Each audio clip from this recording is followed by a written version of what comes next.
Hi, Misha here, and I get asked two questions that are related all the darn time. What is the best AK? Which AK should I buy? Well, let's talk about it. Pros, cons of some of the biggest, most well-known brands and names on the market from the past and today. And as always, if you'd like to help support the channel, check out Patreon. Otherwise, please comment your choice in, well, the comments section below. It's a good place to comment. And like and share the video, subscribe if you haven't. Interaction, you know how it goes. With that said, let's begin at the beginning. The earliest quote-unquote AKs imported were the Valmets. Valmet.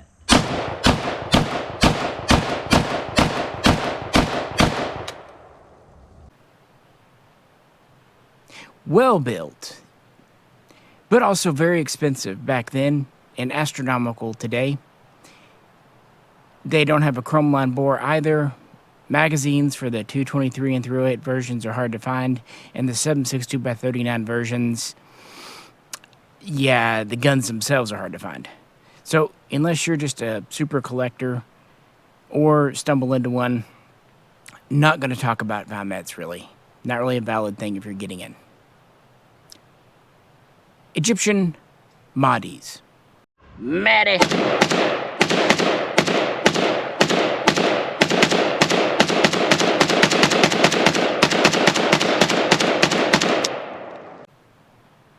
Cool that they were the first true AKMs to get imported. And back in the day, they were expensive, but not too bad. They are reliable. They are dependable. And they were, especially your 1990s versions, a good deal at one time. However, today they've gone up quite a bit in price, maybe more than they're worth. It's hard to say. If you find a good deal on one, because there are a lot of them out there, you might check into it. Chrome line barrel, cold hammer forged at that, a spec receiver. Although keep in mind, the triggers aren't great on them. They're a very mil-spec gun with a pretty gloopy paint over phosphate finish, and oftentimes the wood can be either mismatched and or kind of loose fitting. Chinese.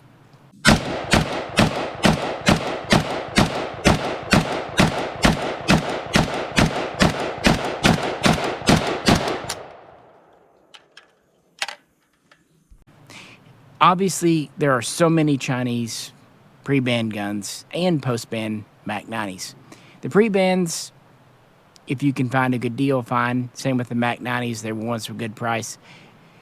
They're often touted as being from the same factories as make the guns for the PLA and other militaries. This is true. However, this isn't unique. Most imports come from Combat war factories. So it's a good thing, but yeah, it's a little overdone. Cold hammer forged chrome line barrels, and they are a little bit heavier. On the other hand, the thing about the Type 56 and its derivatives, it was not a licensed-produced version of the AKM, so its parts are kind of its own spec, or even original AK-47 spec. And the receivers, 1.5mm stamped, are cool, but I'll just say this when it comes to the whole 1.0 versus 1.5mm. How often do you hear the stamped receiver element of an AK failing? Mac 90 mil.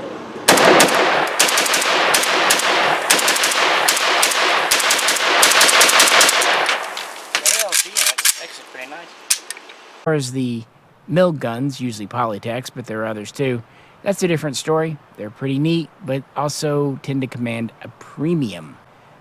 Hungarian. Originally imported by Kastner, later KBI, which was still the same company, just pre-ban, post-ban. Screw it up.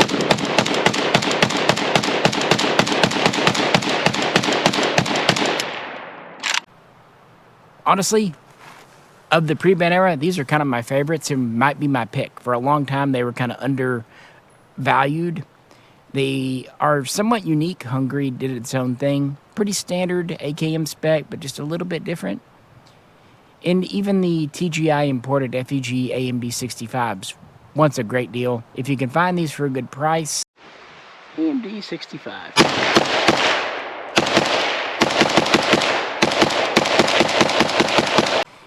yeah, this might be my pre-ban pick. But honestly, all pre-ban guns have kind of crossed from being in the shooter grade, fun grade category into the pure collector interest grade. That's not a bad thing necessarily, but if you're wanting a shooter or you're wanting your first AK, I wouldn't probably start with those.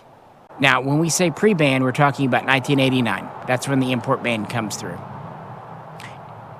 Then you get into the post-ban era, which is really what we're still in today. The federal import regs have not changed, although between 1994 and 2004, we had the federal assault weapons ban, which may or may not have an impact on guns. But as far as imports go, it's pretty much the same now as it was after 89. So let's talk about kind of the mid-era imports. Chinese guns, Hungarian guns, Egyptian guns continue to come in the post-ban era, at least for a time. The Chinese were sanctioned midway through 1994, and the Egyptians stopped coming in around 2000, 2001, and the Hungarians stopped coming in around the same time. That had more to do with what was going on over there than what was going on over here, but yeah. So these guns are cool, and sometimes the best value to get, but just make sure you don't pay pre-ban prices. However, a couple of guns came in the 90s that never appeared before. In 1994, the very first milled Arsenal Bulgarian guns came in with the SA-93, soon followed by the SLR-95. SA-93.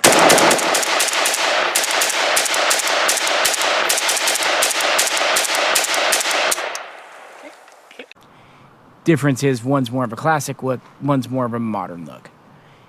Great starts, great values for the time, but even then they were a little expensive. Also, keep in mind there were just SLR 100 receivers imported that were built up using various kits here. I'm not saying no. In fact, one of my favorite guns is an SLR 100, but just know it's not an import gun.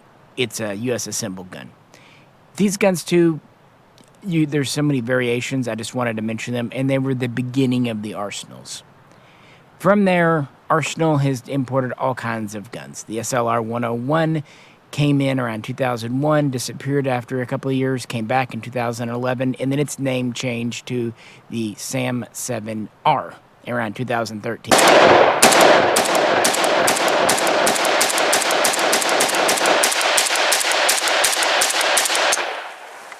SAM 7R, by the way. SLR 101, SAM 7R, same gun, different name. They did it for legal reasons, especially in California. And from there, they ended up with the SAM 7 UF, under folding stock, SAM 7 SF, side folding stock, SAM 7K, pistol. These are good quality guns, milled receivers, cold hammer forged barrels. They were always a little spendy, but you kind of got what you were paying for. However, in 2025, arsenal prices have gone up and innovation seems to have stagnated. While they are good, I've noticed people expect craftsmanship quality out of arsenals, and that's not what they're really built for. They're built in a war factory. They're built on an assembly line. They have a paint over phosphate finish, not too different from what we saw on the Egyptians and other guns. Sometimes they have canted sights. Are they within spec? Yes, at least most all the time. But there might be some cant. Know what you're getting.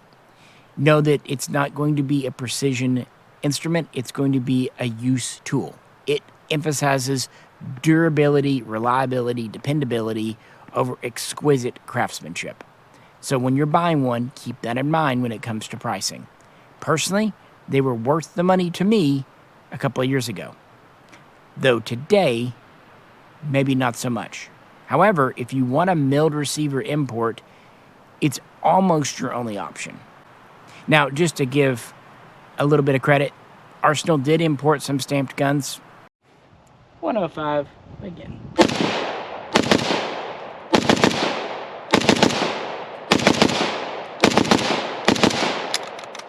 It goes so quick. Yes, it does. They began with the SLR 105, which is a 5.45 gun. Then they expanded to the SLR 107, 7.6239, SLR 106, 5.56 millimeter, and there's several variations within each, FR, CR, UR. Those were imported to be economy options versus the milled receiver options. Good. Arsenal, SLR, 107R, first shots. Didn't hold up. They have okay triggers.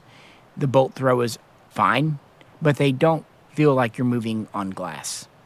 I like the SLR stamped guns, but I would not pay as much as a milled gun. However, if you want a 5.45 Arsenal, the only real option is a stamped. They never sold a milled 5.45 except a very tiny run of RPKs in that caliber, but those were built in Vegas. That also brings me to the point of some of the milleds were assembled here, some were imported. That's out of the scope of this video. I like Arsenal, but they've always been a little overhyped. And what about Russian AKs? We have two primary lines. The Saigas, made by Izhmash Kalashnikov concern. SGL 31.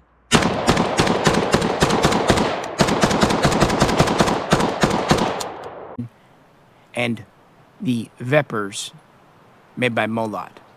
All right, Veper 12 with the 5. Okay, the Saigas, they're based on the AK-74M, AK-100 series. And they were imported as hunters for about a decade before they started coming over in the SGL series. SGL 21, 7.6239, SGL 31, 5.45. And it goes from there. It's the original country, the original maker.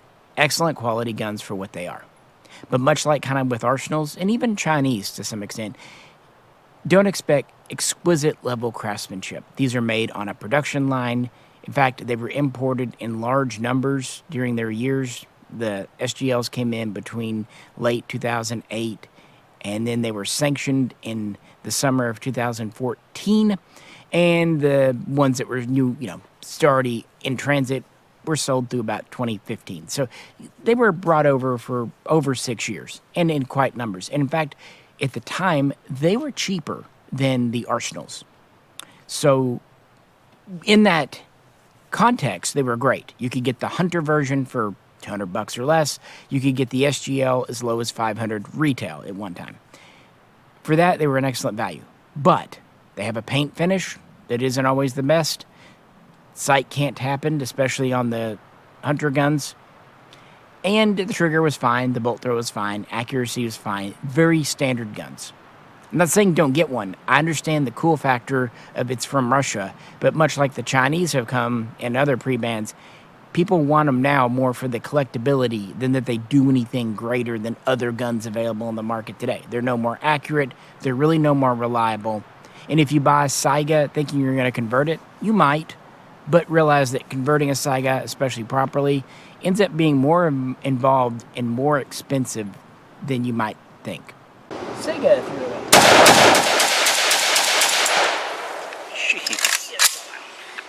What about the Vepers from Molot? They actually started coming in around the same time, just a few years after, as kind of Hunter Sporter versions too, but in much smaller numbers. Molot's a much smaller factory. And then they got real big when Fime Group started importing them as the FM 47, FM 74 series around 2015. Vepper through it.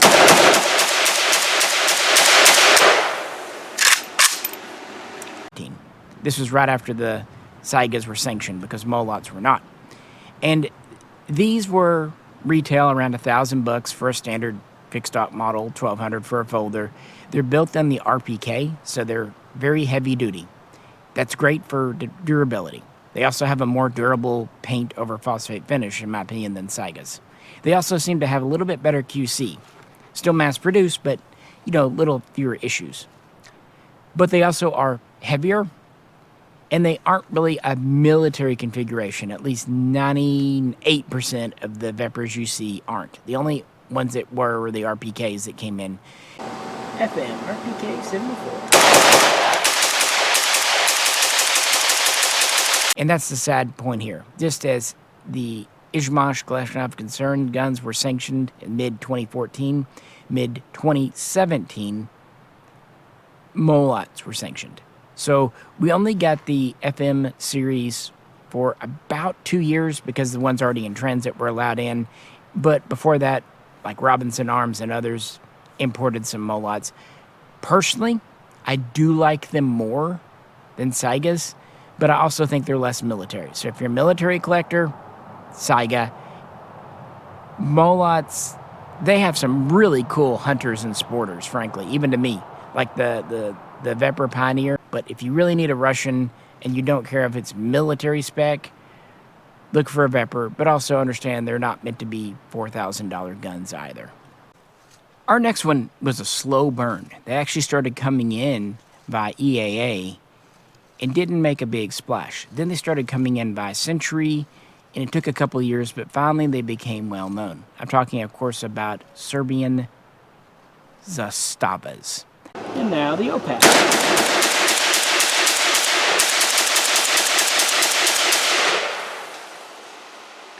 Now, to be fair, there were a couple of thousand pre-ban imports via Mitchell from Yugoslavia, and even a few post-bans, which were really cotton custom guns.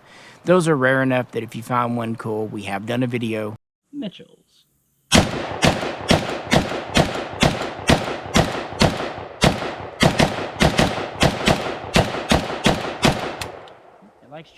But I'm going to be honest. I didn't notice a whole lot of difference with that pre-ban gun than I do our current imports. But it took a little while to get here. The EAA guns were not just thumbhole stalkers, not just slant cut receivers, but they took low cap mags. And converting was more of a bear than you'd think, including having a single stack capable bolt group. When Century started importing what they call the PAP, which is basically Serbian for semi-automatic rifle, they didn't do a fantastic job of switching out the bolts and making them high cap capable, even though they had a square cut receiver and could take standard M70 furniture. Yeah, they had to revise it a bit, which became the OPAP and the NPAP. Those are the first good Century ones. They also brought over the M92 pistol. Believe it or not, AK pistols are a pretty modern advent. If you go back to the 80s and 90s, you don't really see pistol imports of the AK variety. The Century guns were very priced fairly amongst the cheapest imports, but the QC wasn't always great. Canted sights. Again, some of the other ones had reliability issues, but that was more of Century telling Zastava, make them cheap. They had a blued finish, which was cool looking, maybe not quite as durable as a paint over phosphate. And while they had a cold hammer forged barrel, at this time, Zastava didn't do chrome lining for either their military guns in 7.6239 or their civilian guns. Fun fact, their 5.56 guns, civilian or military, were chrome lined. Century didn't really see that interested, and eventually Zastava USA opened up their own shop. Yes, the price went up a little bit. I think it's worth it. The Zastava USA guns, soon known as the ZPAP. ZPAP, very first shots.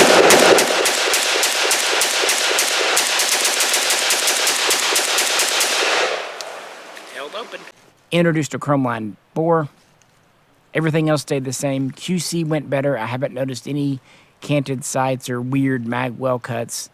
And they've expanded the product line. They do the M70 fixed stalker. They do the M92 in a few different versions. They do an underfolder. Zastava underfolder. They even do the recently released M72 RPK that we've done a video on. Little light test fire.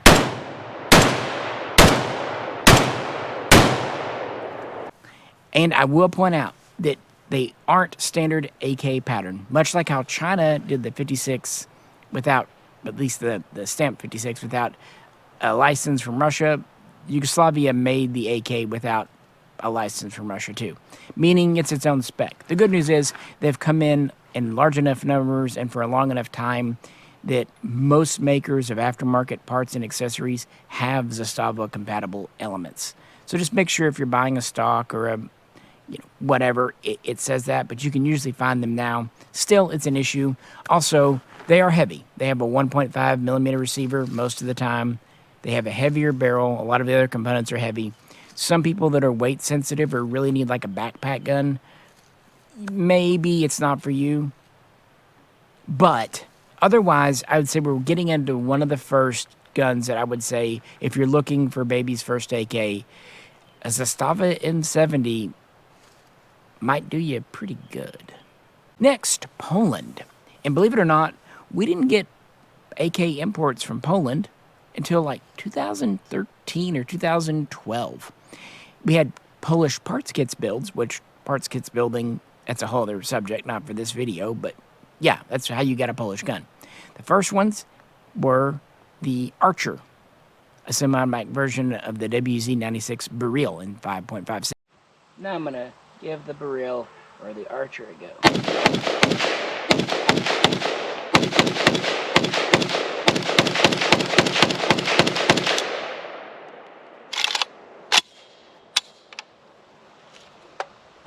So far, so good. Problem. They were imported by IO, Royal Tiger. One, they kind of didn't do a great job here. Like, they didn't cut out the magwell perfectly. They did that weird safety. They also introduced them for a crazy high price without all the accessories. That was V1. V2 and V3 got much better, including a much lower price. But they only brought over like 700-800. We'll say what's nice about the Archer Baril, these are military guns, so they weren't just slapped together in 5.56. A lot of your 5.56 AKs were kind of just done for the U.S. market, and so testing wasn't always the greatest, but not with the Baril. And there were some companies that teased importing these again, Radom USA, but finally Arms of America made it happen around 2020, 2021. Yeah, right in the middle of the coof. They started off with the mini Baril pistol, something we'd never had. Pistol.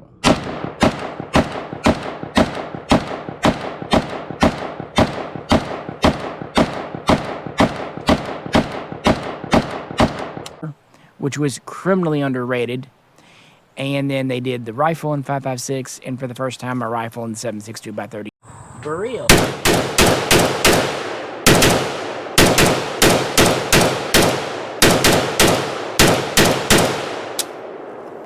When these were coming in, I thought the price was reasonable. They were a little more than a Zastava, little less than an Arsenal. Yes, they're on a 1.0 stamped receiver. No, it does not matter. They were excellent quality guns. But because they're no longer making the WZ-96 for the military, imports were announced to end last year. Now, you can still find traces here and there, new and used, but the prices are going up. And also what I'll tell people, much like with the Zastava, some of the parts, like the upper handguard, for example, are non-standard. Others, like the buttstock, need to be a little bit modified to work with their rail system. The Barils were built at the FB factory, which was a military factory and is today. But we have some other Polish imports that are commercial grade.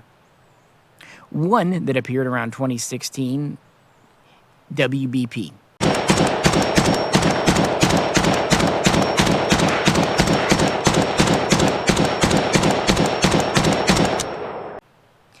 You know how we feel about them around here.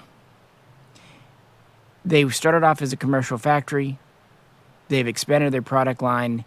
And much like with Zastava, WBP started coming in under the AOA name, but today they actually have WBP USA, so they took over their own importation. Of the 545 Jack.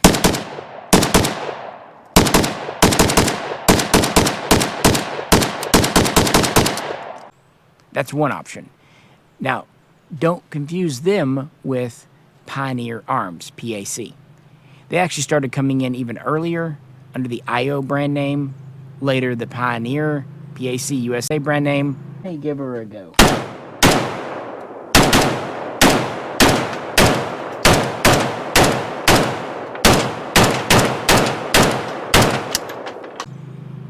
They are also commercial and were considerably cheaper. In fact, quite possibly the cheapest imports. Pros and cons. Again, these are two very separate factories. Don't be misled by PAC saying they're in Radom. This is true. They're in the city of Radom, Poland. They're not the FB factory, though. The Pioneer guns started off kind of shaky, but I will admit the most recent run of them got pretty good. We've done quite a bit of updating on Fox's Pioneer Sporter, and it's held up well. However, it is clearly an economy grade gun. They don't have hammer forged barrels. They're 1mm stamped receivers. They have a blued finish that looks fine. If you pick up the parts, you can feel, they're okay. They don't feel horrible. They are reliable, reasonably accurate, reasonably durable, but they don't feel as solid as others. The WBPs do feel more solid. They have a paint finish. They have two different barrels. They either have a cold hammer forged chrome line barrel, or they have a nitrided button rifle barrel. So you can pick either the more expensive or the cheaper. They're on a 1mm receiver, correct spec, and I really like their wood furniture more. Good stuff. It just depends. But I'm going to be honest, it doesn't really matter because Pioneer stopped importing last year through corporate reasons. So it was a great deal maybe for just a beater gun. I don't think they'd ever be collectible. Just know what you're getting. WBP is expanding their product line. Now, some would say that since they're not from the original FB factory, they're not collectible.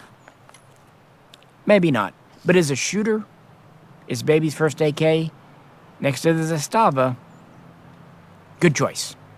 And right now, they're a little bit more than they're almost the same now. But with WBB USA coming in, it seems like the prices are dropping. Zastavas are going up a little bit with the chrome line bore. Still, WBP is maybe $100 more. I don't know. Just a little bit more. But what's nice about the WBPs, they're typically standard AKM spec. So anything will work. And you can really buy to your price point. But we have one more, a third best candidate for baby's first AK. The Romanian Cuzier guns. Whole series.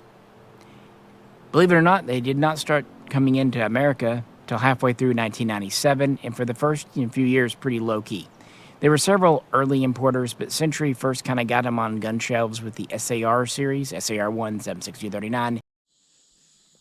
SAR-1.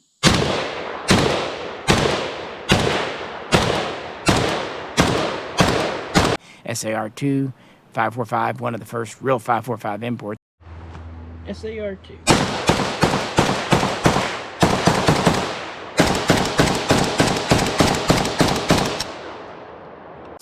SAR-3, the 5.56, which did kind of suffer from the commercial 5.56 curse, to be fair with you, and even like PSLs. Well, the SAR turned into the Wasser 10 in 2003, and then as soon as the ban came off, the Wasser 10 was one of the first full non-ban feature guns. Wasser 10.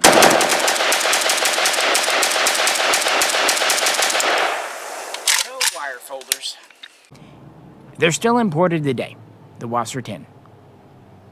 And it has been the go-to first AK for literally decades. There are several versions, like the AS-10B, the Draco pistol, like I said, the PSL. At one time, between about 2007 and 2013, the product line was vast. So, yeah, 2014, they tightened things up. And the Wasser 10, the price goes up a bit. You're noticing a trend with all these imports. But the quality does go up a bit. But it's not perfect. But these are inexpensive guns. They were the cheapest option on the market for an import until Pioneer came along. And therein kind of maybe lies the problem with the Wasser now. It's a standard AKM type gun. Your options are less than they used to be, but they're still out there. The finish is perfectly fine. It's a phosphate finish. Scratches are already there, but it's fine. Cold hammer forged chrome line barrel. Again, take standard parts. They no longer offer the 5.45 gun, sadly. But with the rising price, we have to pay attention to the fact that the bolt throw is not the greatest, and Century Arms is still doing the imports, which means they have had issues in recent years with the mag catch being converted wonkily, the trigger being furniture being and all that was perfectly fine when they were the cheapest. But the price really rose a couple of years ago, almost the same as like a Zastava, not too far off from a WBP.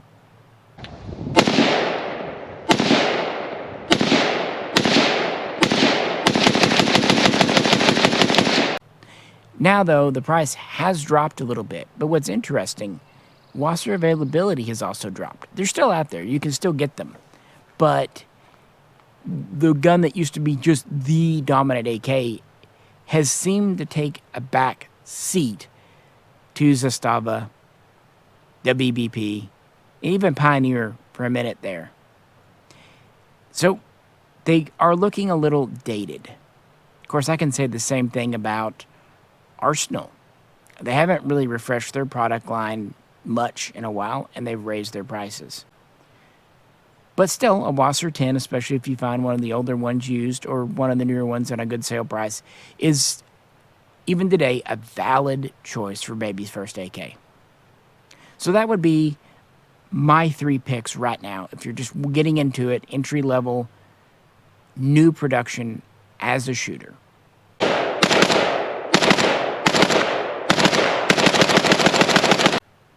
Zasava M70. A BBP AKM Sporter. 10.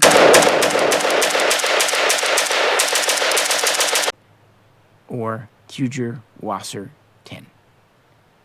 Now, of those, if you ask me, what's the best AK you can buy? Well, my answer has to be this. The Romanian Draco pistol, but not just the Draco, the Micro Draco.